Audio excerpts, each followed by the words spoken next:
Santet merupakan fenomena gaib yang sering kita dengar pada zaman kakek dan nenek kita, bahkan hingga sekarang. Tidak jarang kita mendengar kata santet dalam pembicaraan halayak. Santet sendiri merupakan ilmu metafisika yang tidak kasat mata. Di era modern, dengan kemajuan teknologi di zaman sekarang, ternyata masih banyak praktek ilmu santet untuk menghancurkan seseorang atau melakukan guna-guna, atau juga yang sering disebut dengan pelet. Untuk menelaah ilmu santet berdasarkan sains fisika dan apa saja metode penelitian yang bisa dibuktikan oleh ilmu sains terhadap santet, lalu apa saja yang bisa dilakukan untuk pencegahannya, simak video ini sampai selesai.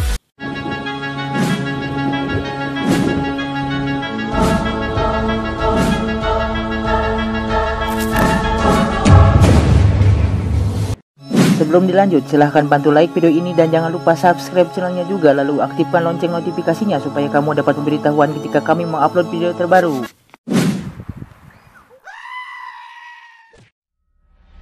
Albert Einstein, sang legenda ilmu fisika, pernah membuktikan bahwa segala energi yang ada di alam semesta bersifat konstan. Artinya, energi tidak dapat diciptakan dan tidak dapat dimusnahkan. Dalam hukum Coulomb dikatakan bahwa muatan yang sama akan saling tolak-menolak dan muatan yang tidak sama akan tarik-menarik. Ini adalah rumusnya. F adalah gaya tarik-menarik, K adalah konstanta, Q1 dan Q2 adalah muatan, R adalah jarak. Karena makhluk halus dan bumi sama-sama bermuatan negatif, makanya makhluk halus tidaklah menyentuh bumi. Orang tua zaman dulu sering mengingatkan, jika berbicara dengan orang yang tidak dikenal pada malam hari, maka lihatlah kakinya, menapak ke bumi atau tidak. Jika tidak, ia berarti golongan makhluk halus. Paham tuh? Kamu bilang, paham, Mak. Nah, begitu juga dengan santet yang ternyata bermuatan negatif. Makanya secara fisika bisa ditanggulangi atau ditangkal dengan hukum Coulomb ini. Di sini kita akan bahas metode melawan santet dengan hal yang bersifat standalone bagi yang non-muslim. Nah, bagi yang muslim bisa digabungkan dengan metode zikir.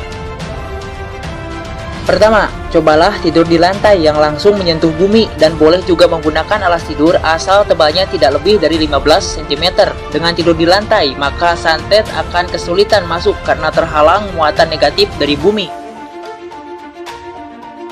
Berikutnya, kamu bisa membuat alat elektronik yang mampu memancarkan gelombang bermuatan negatif. Makhluk jin dan santet akan menjauh jika terkena getaran alat ini. Cuma kelemahannya alat ini tidak mampu mendeteksi makhluk halus yang baik atau yang jahat. Jika ada jin baik dan jin jahat, maka keduanya akan diusir juga. Selanjutnya, bisa juga dengan menanam pohon yang memiliki muatan negatif.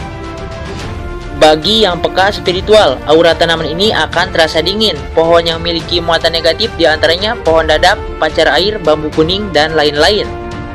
Tanaman sejenis ini paling tidak disukai makhluk halus. Biasanya tanaman bermuatan negatif tidak terlalu kuat mencengkeram di tanah dibandingkan dengan pohon bermuatan positif.